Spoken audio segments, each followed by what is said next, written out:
This is Axis and Allies 1914 on the 2RS channel and video number 14, which means we are doing the second half of turn number 7. We have to correct a corruption from the end of the previous go. I miscounted, happens. Over in Transjordan, that French attack, I credited the French with one too many infantry, one too many dice. So that guy here didn't take part in the battle. He did not stay alive in Smyrna. The best thing I can do, because the Smyrna reply was so brilliant, 6 out of 6 hits, it would be unfair to penalise them and re-roll it. So what I decided was, with the French guy, their extra dice roll which they had, we count that as one that didn't hit, so we credit the Ottomans with one extra man, and the French are wiped out there. That's the best way I can do it. Otherwise, you'd be penalising somebody else for your mistake. However, getting close to the usual start, the British buy infantry, artillery, tanks and aircraft all going into the UK. I know we've got plenty of units over there to be shipped across. However, I have promised the French that we'd help them out. So if we get in trouble with these attacks that we're going to be making, we may put 1 or 2 in India, but it's not going to be a big move. Guy from East Africa, yep, he's coming through slowly. He would get there eventually. However, the big moves up here.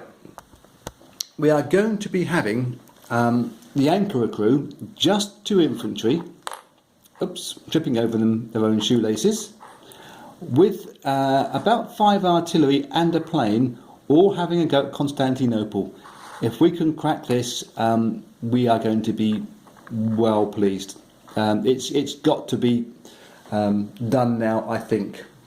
The guys from Mesopotamia, they're going to bypass the Syrian desert because Constantinople is the prize. Guys from Persia moving into Mesopotamia. And as I said to you, we could reload into India if we really had to. So the thought is that we're not going to move these boats. I did flag it up originally, but my thinking is if we do have a hiccup here and we need to get units from India through to the front quickly, it's one go less if we can put them on the boat and get them into Mesopotamia rather than going via Persia. It's just a simple little thing. I'll move those flags out of the way. They're the movement flags. We are going to be having a go. The British forces in Transjordan, buoyed by the success of the French, are going to have a go at Smyrna, and try to grab the IPCs from there. Of course, we have got the Italians back here waiting in the wings to back them up if things should go wrong. So that battle is actually on the board. There are other movements over in the continent. Just flash over to there quickly. We are actually going to retreat from the Ruhr. I know the French did a good job and withstood an attack there, but I figure we've only got 2 artillery and 1 infantry. Even if we ship all these guys in, we're going to be pretty much losing most of them against these tanks, artillery and infantry. So we're going to retreat these things back into Belgium and give Germany their 6 IPCs for this go. However, it does mean we've got a bit more of a force here. We can fly this plane over from the UK. That can land there in 2 squares. And we have 3 transport ships, so we can move in 6 infantry and 6 artillery on this go. Still have some guys we can move in for later on. And as I said, we can double check our placement from our purchase at the end of this turn, depending on how the attack in Constantinople goes. The last little thing is to move these guys on the transport ship for the French to move across on their turn later on. It's a slow process when you're using other people's vehicles. So, on the board, this is the British attack. It's not the strongest of attacks, but they do have air superiority. So immediately all their artillery get boosted up to 4s and their infantry going up to 3s. And they have their 1 plane for a roll as well. So it's 2, 4, 5, 6, 7, 8 versus 2, 4, 6. It's technically possible to wipe out Constantinople in this go. It's not going to happen, is it? Not in a month of Sundays. So the one plane's going to roll in at a 2 or less and misses, and the 2 infantry that are supported by the artillery get 3s, and we get 1 hit, 50%, and the 5 at 4 from the artillery with the air support, and we get 3 hits. So we're just about average on that. That'll be 4 off of the Constantinopolians. And in reply, they all roll 8 dice at 3s. This is pretty decisive as to how this region is going to turn, I believe. And I'm just seeing the 2 hits. That's pretty poor for the Ottomans. Well, here's how it looks in Constantinople after that attack's been sorted out. Yeah, the Brits have got a slight advantage, but it's going to be expensive on the if the Ottomans do reply there. I don't know whether they will or not. It's a matter of their finances, what they can afford to buy. Believe me, they've got nothing in their bank. 3 in Bulgaria and 1 IPC from the Syrian desert is all they're going to muster this turn. So, on the battle board already in front of us is this Smyrna, which is a contested region, so that's why part of the reason why their money is so low again. We'll roll that out. It's a fairly even affair. The Brits have 4 at 3 with the boost of the artillery and the infantry, and the Ottomans replying with 3 at 3. And we've just smashed them. The Brits have taken all the new units out of Smyrna. They don't have enough to take the Brits out, but what damage can they do in reply is the only important thing. 2 off. Okay, so Smyrna has fallen. We've dealt with everything else for the Brits, apart from the placement. Let me think about that and I'll show you where we put them. Well, in the end, the Brits did decide to put a couple of units over into India. I'll show you for why in a second. This is the state of Belgium now. Quite a good block of infantry, artillery and an aircraft.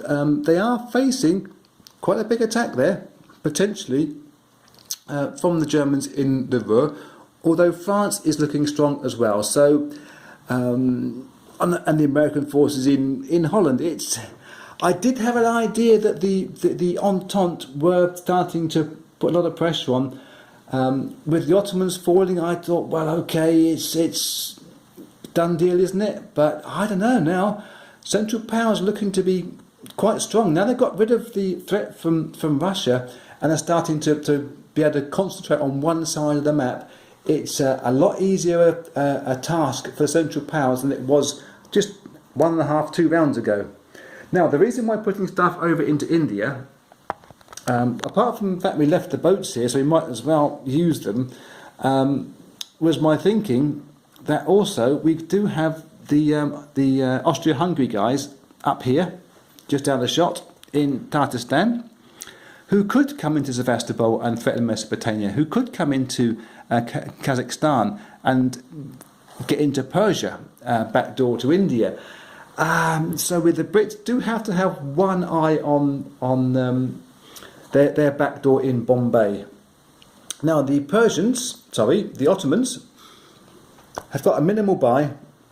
All they can afford to buy is 3 guys. It's it's not good for them.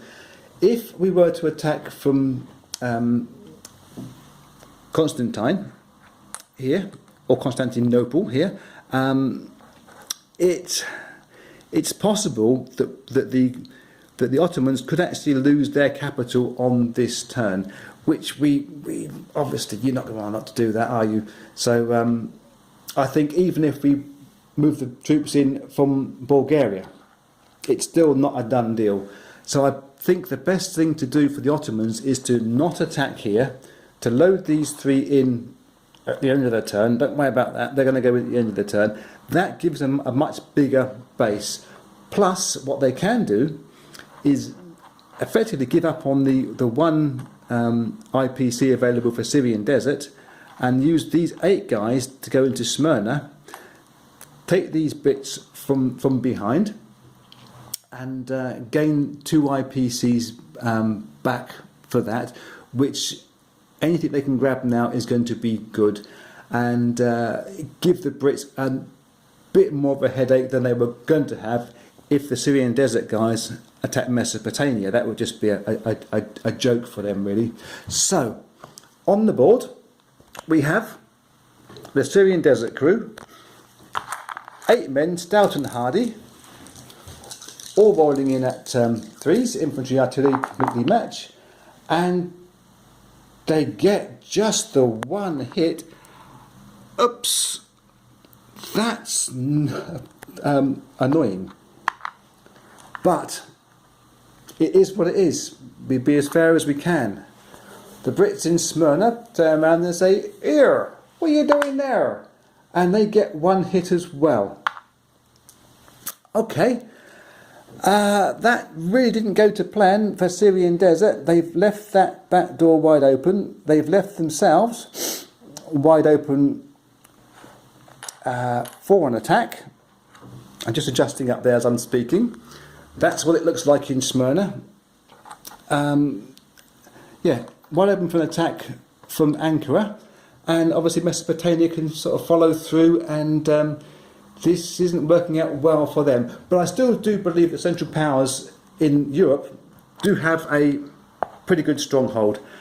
Next up, we're going to look at Italy and see what they can do with the Austro-Hungarians bearing down on them. Now they do have access, though, to Trieste from a seaward route. Have some thought, and I shall see you in a wee while.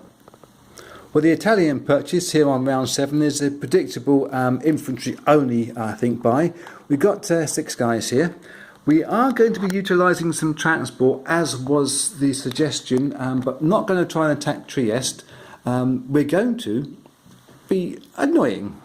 We're taking the one guy from Greece, moving into the vacant Bulgaria, because they've moved into Constantinople to try to support the capital, and we're going to steal these 3 IPCs. Ha! To cover ourselves down in Greece, we're going to take 2 of the guys from Rome that were already there and move into Greece just to back that up, so as the Serbians or the Austro-Hungarians in Serbia don't think about coming through. The rest of it happens on the shuffle. We are going to be retreating from Tyrolia. I just think that we're onto a hiding there, and the last thing we really want to do is to have all this artillery pounding in from the Austro-Hungary and just wiping us out. So we're going to back ourselves back up, if that's not double backing, into Venice, shuffling ourselves forward and mobilising our forces into Rome. That's the only hostilities, is that walk into Bulgaria. I believe next up will be the Americans. They may be battling in Holland. We will have to find out. America, at the end of turn number 7 and video number 14, are just buying themselves a minimum amount of infantry and artillery to service, wait for it, half of the ships that can make their way back from Sea Zone 7 to the American mainland. Not enough money to get the full 12 units which they could carry next turn. However, the ships that are already there docked in harbour can now leave, and they can take 8 units, which will be the 4 tanks and 2 infantry artillery, and get the conveyor belt running towards Europe. Now, over in Europe itself, there's a French beachhead, an American beachhead in Holland. They're going to get a lot of pressure from all this lot in Kiel. There's a couple of tanks there, artillery, infantry, whole bunch of heavy units in the Ruhr.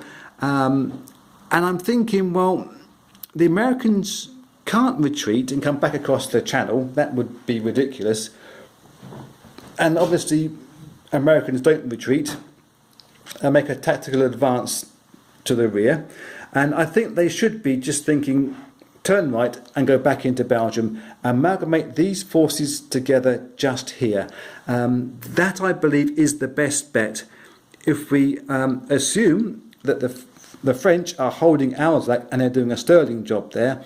If the Entente, the allies of Britain and America, can hold Belgium and potentially press forward into Ruhr later on, we could, and we don't tell anybody about this because it's a top secret plan, France could actually disseminate some of their units through Piedmont, Venice, Tyrolia, and get Vienna by the back door.